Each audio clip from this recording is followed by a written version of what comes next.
نحمدہ و نصلی علی رسولہ الکریم۔ اس وقت پورے پاکستان بارشوں کی لپیٹ میں ہے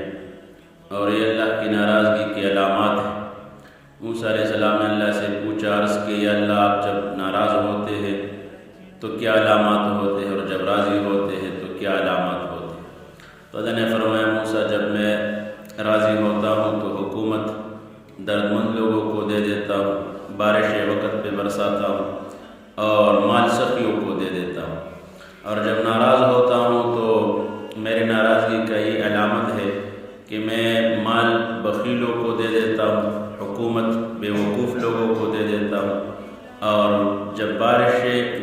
گندم پک جاتے ہیں، غلے پک جاتے ہیں تو پھر میں بارشیں برسا دیتا ہوں۔ تو اس وقت پورے پاکستان میں گندم عروج پہ ہے اور بارشوں کے سلسلے شروع ہے، تو ہمیں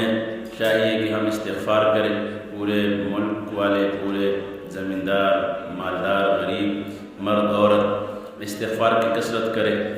اور یہ مسنون دعا اللہم حوالین ولا علینا، اس کی کثرت کرے کہ یا اللہ جہاں بارشوں کی ضرورت ہے وہاں پہ برسا دے، اور جہاں بھی ضرورت نہیں ہے تو وہاں نہ برسائے۔ تو اللہ پاک ہمیں اس دعا کی پڑھنے کی بھی توفیق عطا فرمائے اور استغفار کی توفیق عطا فرمائے۔